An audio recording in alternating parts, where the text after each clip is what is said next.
Soy Ángela Sánchez, soy neuropsicóloga especializada en trastornos del espectro autista. También tengo otra especialización en evaluación neuropsicológica. Llevo 23 años de mi vida dedicada al autismo y a trabajar frente a la neurorehabilitación.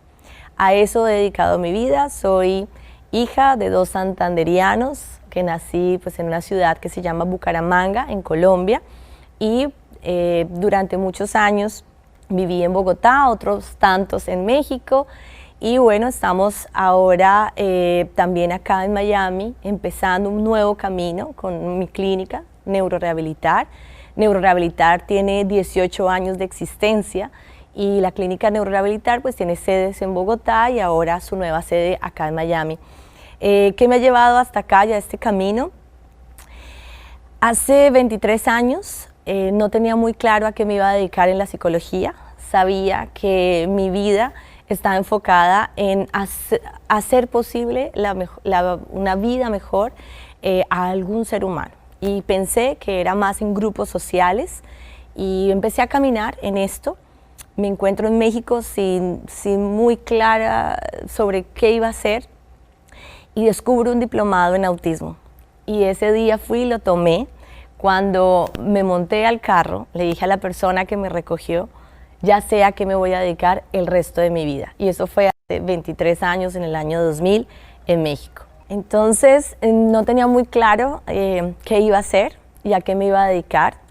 Tenía claro que quería trabajar con seres humanos y mejorarles su vida. Pensé que era en grupos sociales, pero bueno, estaba en México, en León, Guanajuato, y me encuentro con un diplomado de autismo. En realidad fui para saber de qué se trataba, y cuando salí de este lugar le digo a la persona que me recogió que a eso me quiero dedicar el resto de mi vida, y eso fue hace 23 años, en el año 2000.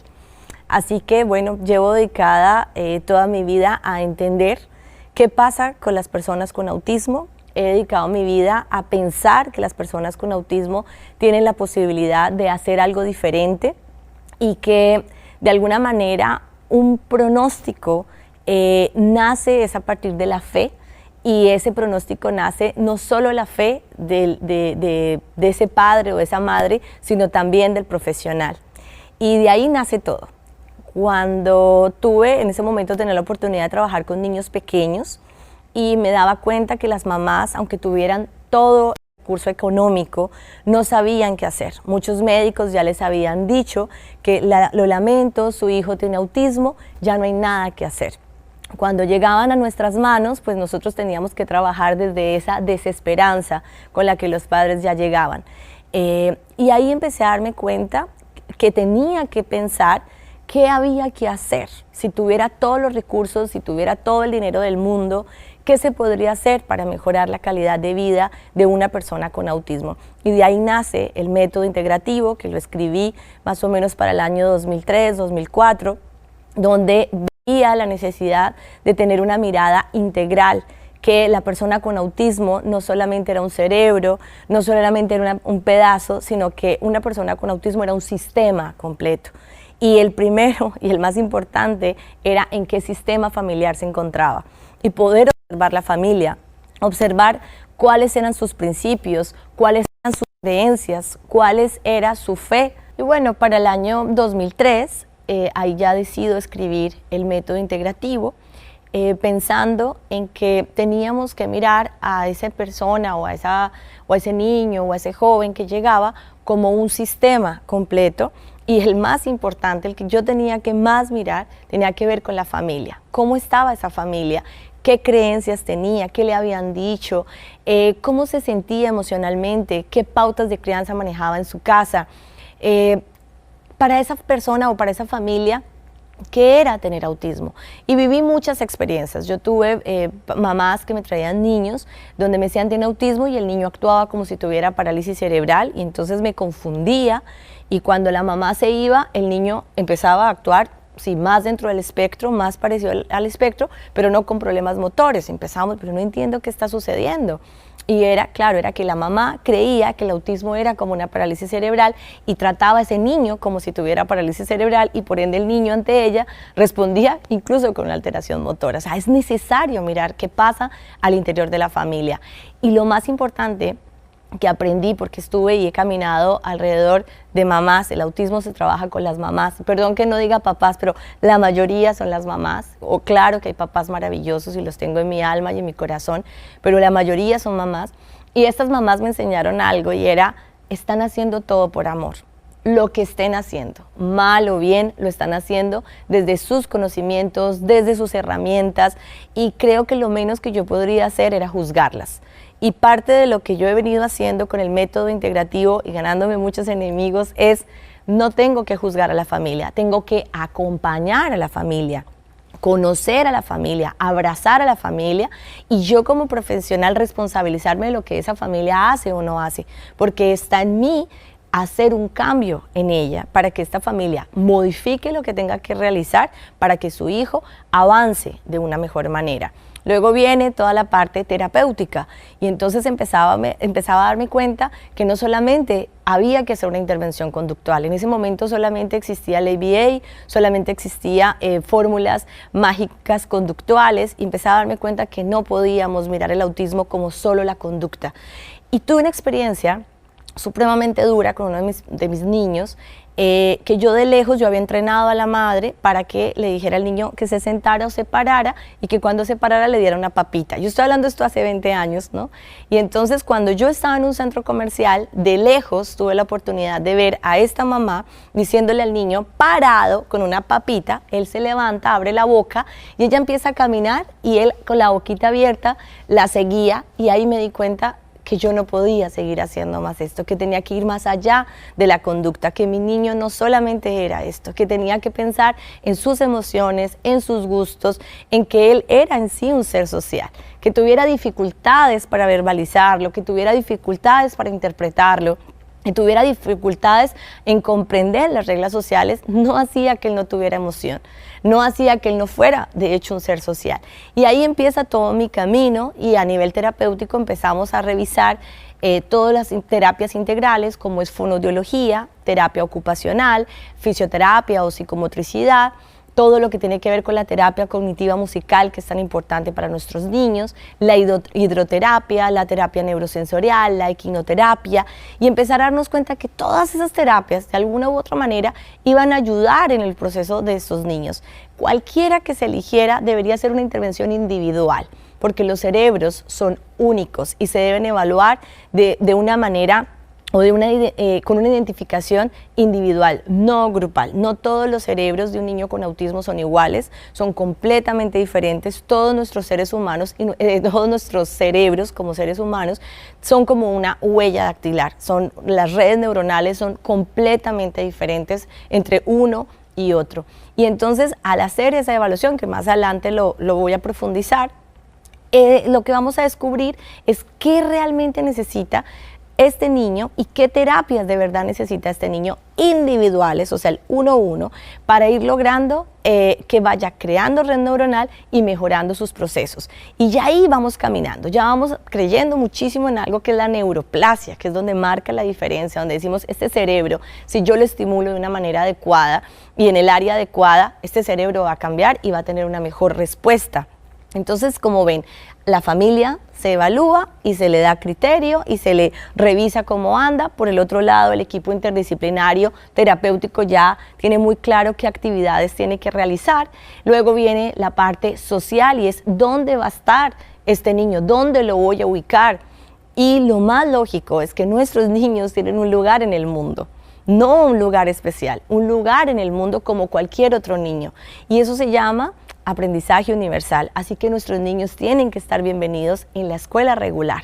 Y la escuela regular debe y esto lo hablo por, digamos, objetivos y principios universales. Nuestros niños van a la escuela, tienen el derecho a ser educados y la escuela debe de proveerles la posibilidad de una adaptación o flexibilidad curricular dependiendo de las necesidades particulares de él. Pero ¿qué es lo más importante? Que nuestro niño vaya y esté en un contexto natural. uno le va a enseñar a los otros a trabajar desde la neurodiversidad y desde la diferencia. Los otros les va a ayudar muchísimo a los otros, ¿sí? Pero en él va a basarse en la estimulación de las neuronas espejo. Y ahí me baso en Rizzolatti, ¿sí? El contexto natural le va a decir al niño, de alguna manera le va a dar la medida de comportamiento adecuado y de adaptación. Esta es mi mirada. Hay muchas miradas que tienen que ver en que nuestros niños deben ser súper comprendidos, que entonces vamos a apagar todas las luces, les vamos a poner audífonos para que no escuchen nada. Mi misión y mi experiencia a lo largo de los 23 años, y hemos llevado a nuestros niños y jóvenes a las universidades regulares, es exponerlos a la realidad y al contexto y hacer todas las modificaciones necesarias bilateralmente para que el niño se adapte. Es un trabajo en equipo. Y sí, lo que está escrito lo debemos de hacer posible. No solamente nos debemos quedar en lamentos o esperando que los gobiernos lo cambien, sino nosotros en nuestros micromundos podemos ir haciendo el ambiente perfecto para que ese niño se adapte, para que sus compañeros sean amorosos, para que sus compañeros también los inviten un viernes a jugar bolos como invitarían a otro niño. Y esto es en conjunto entre el equipo terapéutico, entre la familia. Sí, la familia, yo le digo a las mamás, déjenme abrazarla. Pero nos vamos a ver cómo logramos que los otros niños inviten a tu hijo un viernes. Vamos a dejar el orgullo, lo vamos a guardar en un bolsillo, pero si es necesario vamos a regalar chocolates al que lo invite el próximo viernes a jugar. Pero déjanoslo hacer a nosotras, porque yo sé que a ti te puede doler como mamá tener que vivir esta experiencia. Pero la vamos a acompañar, y a las mamás y a los papás no los podemos dejar solos. Los profesionales los tenemos que abrazar y les tenemos que acompañar en estos procesos tan difíciles, cuando les cierran las puertas de la escuela o cuando las otras mamás miran de lejos a este niño que se comporta tan raro, y entonces tenemos que hacer sensibilización en todos los lugares donde nos encontramos, en la escuela, en el bus, en el edificio, en los lugares donde nos encontramos tenemos que contar qué es el autismo, qué significa la discapacidad cognitiva conductual, qué podemos esperar, qué no podemos esperar, ¿sí? Y eso no nos quita ni nos pone. Yo sé que muchos vinieron a saber qué significa autismo hasta que le diagnosticaron a su hijo con autismo, pero antes no tenían ni idea. Y el hecho de que lo ignoraran no lo tenemos que juzgar por no saberlo, tenemos que enseñarle. Y creo que nuestra responsabilidad de los que ya estamos sensibles es sensibilizar a los otros. Creo que los que hacemos la diferencia somos los adultos, no los niños. Los docentes son los primeros que tenemos que abrazar, sensibilizar. Y yo sé que un educador es un maestro y él quiere enseñar. Y yo le digo, el mayor reto de la enseñanza es enseñarle al que no puede, porque si el que puede y el que es brillante, pues es fácil, ¿no? Tu verdadero reto como maestro es enseñarle al que le queda difícil, pero para eso hay que darle acompañamiento al maestro también, hay que sensibilizar a los compañeros. Es un trabajo que es arduo, pero que vale la pena hacerse y que sí se puede lograr. Y por último, también tenemos que analizar cómo está el cerebro y cómo está su nutrición. Porque todos los seres humanos, de nuestro funcionamiento cerebral va a depender muchísimo de lo que nosotros comemos. Y eso se llama la neurobioquímica nutricional. Y nuestro cerebro se altera si nos ponemos un poquito más de café porque estamos quedándonos dormidos. Si estamos tristes, nos traen un chocolate y entonces ya estamos más alegres. Nuestro cerebro cambia con la alimentación. Así que también tenemos que revisarlo. Y el método integrativo es eso: intervención familiar, intervención terapéutica, intervención social y intervención neurobioquímica nutricional. Y ahí, bueno, ya después de creado el método, llego a Colombia, me abandonó mi esposo, me deja por otra persona, llego con un bebé de 2 meses, con mis 2 títulos de psicóloga y de especialista en autismo. Llego a Colombia hace 18 años, con el corazón roto, totalmente destruida. Yo ya era alguien en León, ya era alguien en León, Guanajuato, y llegar de nuevo a mi ciudad como muy triste, derrotada, sin dinero, volver a empezar. Y lo primero que quería era trabajar en una institución que ya tuviera, pues, muy actual, muy moderna, y que supiera la importancia de la educación inclusiva. Y hace 18 años llego a Colombia y me enfrento con una realidad, y era que en ese momento existían solo escuelas especiales. Entonces yo iba a pedir empleo, pero mi forma de pensar, pues, era terrible ver grupos de 10, 12 niños con autismo, todos en un salón con una sola maestra. Pues me parecía que no era la forma de trabajar. Mi mamá, que es sabia, que es santanderiana, que es empresaria, mi familia es de empresas toda la vida, empieza a decirme, pues, ¿por qué no haces una clínica como la que tenías donde trabajabas en México? Pero a mí me parecía en ese momento, pues era algo imposible, económicamente no lo podía hacer.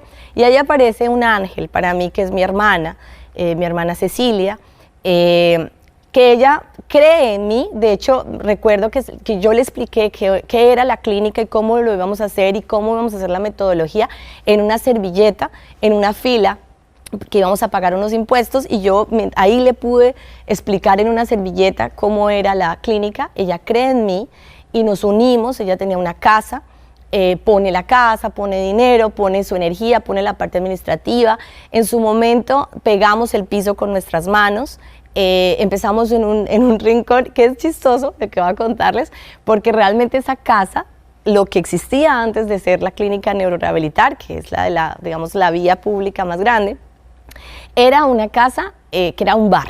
En realidad era un bar y tenía como una barra donde las mujeres bailaban, y ahí empezó haciendo la recepción. Nosotros tuvimos que barrer, trapear, acomodar absolutamente todo. Y ahí nace Neurorehabilitar con 4 terapeutas, pagándoles de a poquitico, y la clínica fue creciendo tan rápido, tan rápido. De hecho, el primer papá lo atendí sobre una caja de cerveza vacía.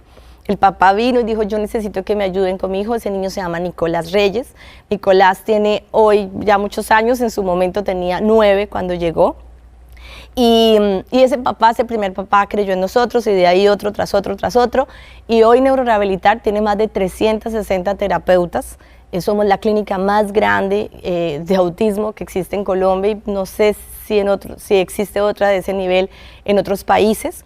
Y de ahí, bueno, creció, tratando de que no se nos desbordara Neurorehabilitar. Seguí mi proceso de investigación, de buscar esa pieza que le hacía falta al autismo, ¿no? Lo que siempre decimos, la pieza al rompecabezas que le hace falta. Y empecé a darme cuenta que las piezas estaban completicas, pero lo que teníamos que hacer era ordenarlas. Ahí empiezo a hacer la maestría en neuropsicología. Ya para ese momento había escrito pues 2 libros, uno que se llama Autismo, una luz en el camino, donde explicaba el método. Ya después hice el manual, que es un manual de ¿y ahora qué debo hacer? Como a muchos papás no tienen ni tiempo de leer, entonces es ¿qué hacer con el berrinche? ¿Cómo le enseño a comer solo? ¿Cómo le enseño a ir al baño solo? ¿Cómo? No, fácil. Theo Peters, que pues ya murió, él hizo mi prólogo de ese segundo libro, creyó en esta metodología. Y ya cuando empiezo a hacer la maestría, iba a hacer una primera tesis que se dividía la maestría en la especialización. Me dicen pues que hiciera mi tesis. Yo dije, pues bueno, está bien, estoy estudiando neuropsicología, entonces hagamos un perfil neuropsicológico de una persona con autismo. Era muy fácil, ¿no? Tengo todos los pacientes, vamos a hacerlo. Cuando quisimos aplicar un instrumento para poder evaluar, digamos, la neuropsicología del autismo, la sorpresa que me llevé es que no existía ningún instrumento validado en ningún lugar para pacientes con autismo. Perdón la palabra pacientes, pero me entienden que estoy en un contexto pues de neurociencia. Y en ese momento no existía ningún instrumento validado para pacientes de autismo de bajo funcionamiento, o lo que llamaríamos grado 2 o grado 3. Todo lo que está construido era para evaluar personas de alto funcionamiento, o lo que antiguamente se llamaba tipo Asperger, pero no había instrumentos neuropsicológicos que nos pudieran dar una respuesta para poder evaluar cómo funcionaba el cerebro de una persona con autismo de bajo funcionamiento. Y entonces, en ese momento, pues no tuve nada más que hacer. Si nadie me lo iba a dar y no existía, pues tenía que construirlo. Y de ahí nace la evaluación neuropsicológica del espectro autista, que se llama la ENEA. Se ha validado 2 veces, y la ENEA se construyó para sacar un perfil neuropsicológico para decir cómo funciona el cerebro. Pero en ese camino de hacer la ENEA, pues aparece otro descubrimiento muy importante, y era, en realidad, si la resonancia magnética cerebral en el autismo está perfecta, si el electroencefalograma en el autismo está perfecto, si un TAC cerebral en el autismo, para poder diagnosticar autismo, se supone que tiene que estar bien. Entonces, en realidad, si no es estructural, ¿qué es lo que sucede en el cerebro del autismo y por qué tiene una respuesta, sobre todo a nivel del tercer bloque funcional o en la zona prefrontal y frontal tan alterada? ¿Qué es en realidad lo que sucedía? Y empieza el proceso de investigación y se descubre y empiezan muchos estudios a resonar y tiene que ver con la conectividad cerebral.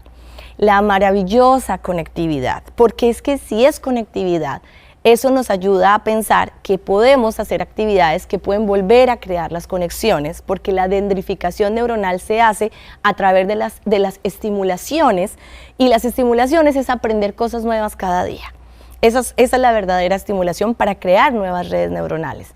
Entonces, lo hermoso de este trabajo es que al hacer la NEA y poder identificar y poder hacer una observación neuropsicológica clínica en un niño con autismo o en un joven, bueno, yo la tengo ahorita validada para niños de 3 a 12 años, pero empezar a hacerlo de manera temprana nos hacía saber exactamente en qué área del cerebro estaba la desconexión. Y de ahí nace el plan de intervención interdisciplinario. Eso quiere decir que fonoaudiología ya sabe qué terapias tiene que hacer, OT o terapia ocupacional ya tiene muy claro qué actividades tienen que hacer para que las terapias no sean simplemente terapias por hacerlas, sino y tampoco que haya improvisación terapéutica. Es muy importante tener claro que la intervención terapéutica es como ir al gimnasio. Entonces yo quiero tener una panza bien linda, tengo que hacer abdominales, pero a una determinada hora, determinados abdominales que me van a generar determinada forma, que es la que estoy buscando. Y lo mismo ocurre con el cerebro. Entonces la intervención terapéutica tiene que ser estructurada, tiene que ser dinámica y tiene que ser proyectada hacia objetivos muy claros. Entonces, bueno, la ENEA es en este momento el instrumento pues más importante con el que estamos trabajando, donde estamos haciendo investigación y en conjunto con otras universidades pues estamos uniendo qué está pasando a nivel genético, qué está pasando a nivel neurobioquímico y por qué tenemos una respuesta neuropsicológica alterada, si esto de dónde viene. Y estamos como Clínica Neurorehabilitar en conjunto con la Universidad de los Andes en Colombia, acompañando investigaciones de genética, donde decimos de pronto qué es lo que sucede. Hay diversas cosas y una de ellas es, claro que hay una predisposición genética y hacia allá está enfocado el autismo en este momento, pero parece que esa predisposición genética se exacerba con algún estímulo ambiental que exacerba esta predisposición y de ahí crea una alteración en la conectividad cerebral, que puede ser hiperconexión, o sea que crea como un trancón, no sé cómo decirlo, como un trancón, mucho tráfico, digamos, en la diadema prefrontal, que hace que tenga alteración en funciones ejecutivas, no pase toda la información de una manera natural, o puede ser que haya hipoconectividad cerebral, o sea que las conexiones son muy débiles y que la información no pasa completa hacia el tercer bloque funcional o lo que se llamaría toda la área frontal. Y por eso es tan importante que toda la intervención sea integral. Y entonces, después de descubrir eso, pues tiene más sentido porque el método integrativo funciona tanto, porque lo que nosotros hacemos es que en la familia se deben hacer cambios a nivel terapéutico. Todo el equipo interdisciplinario, tanto para evaluar como para intervenir, tienen que dialogar como equipo. No se puede hacer una evaluación en cada esquina, como equipo, con la familia y con los educadores, o sea, con el colegio y con el médico, que le trabaja la parte neurológica y la parte nutricional. Y personalmente nuestra metodología plantea que no es necesaria la medicación psiquiátrica para esto. O sea, obvio, existen casos donde hay de verdad alteraciones, crisis severas, incontrolables, por muchas otras razones y por cosas que se salen del mismo contexto, que son pacientes que lo van a requerir, pero digamos, mirándolo desde esa manera, se supone que si hacemos esta metodología, podríamos tener un final más que feliz, de hecho muy exitoso. Cuando nosotros exacerbamos las habilidades de nuestros chicos, no la debilidad, sino la habilidad, empezamos a descubrir que muchos de ellos, por ejemplo, tienen oído absoluto o son artistas innatos, artistas visuales. Tuvimos un caso con una chica en Guatemala que ella hablaba mucho y decía muchas incoherencias, todo el tiempo la regañaban, la terapeuta, la madre, porque hablaba incoherencias, hasta que a una de las terapeutas se le ocurrió, cuando sonaba, por ejemplo, una ambulancia, decirle, bueno, entonces escribe eso que estás diciendo, todo eso escríbelo. Cuando la terapeuta lo leyó, se dio cuenta que ella, con algo que oía, empezaba a escribir y escribía historias pero inmensas. Y pues obviamente unimos todo porque su mamá era una persona que había estudiado literatura. O sea, de por sí ya tenía en la sangre esta parte y este arte de escribir, pero se tenía que llegar a darle la oportunidad, a creer en ella, en que ella podía hacer algo diferente. Y el mensaje más importante de lo que yo he hecho durante toda mi vida es, uno, no esperen que nadie les dé nada. Y si no está construido, construyalo, ¿sí? Estar aquí parada para mí es emocionante, ¿sí? Porque hace un año nunca pensé ni siquiera que iba a estar acá en Miami, ¿sí? Construyendo una clínica, sin un plan de acción previo. Hemos ido construyendo. Creo que lo mejor es hacer al caminar, ¿sí? O sea, tú vas construyendo cosas a medida que caminas y a medida que los obstáculos se van presentando. Yo no me puedo quedar llorando diciendo, nadie me mira, todo el mundo me trata mal. No, yo tengo que saber que debo de hacer algo para cambiar la realidad donde estoy parado, para mejorar mi propia realidad y de paso mejorar la realidad de los demás. Así que es como ese mensaje importante a los terapeutas. Tengan pasión por lo que hacen y crean en el niño y en la niña o en el joven que Dios les está entregando para mejorarles la calidad de vida. Bueno, esta es mi primera Aspica. Vamos a venir con más, vamos a trabajar diversos temas y sobre todo quiero agradecer esta primera oportunidad del equipo de Aspica que me da para poder hablar de esto tan importante que es la neurodiversidad, que cada uno de nosotros somos completamente diferentes y que somos mucho más que un diagnóstico y que nuestro pronóstico depende de la fe que tengamos en nosotros mismos.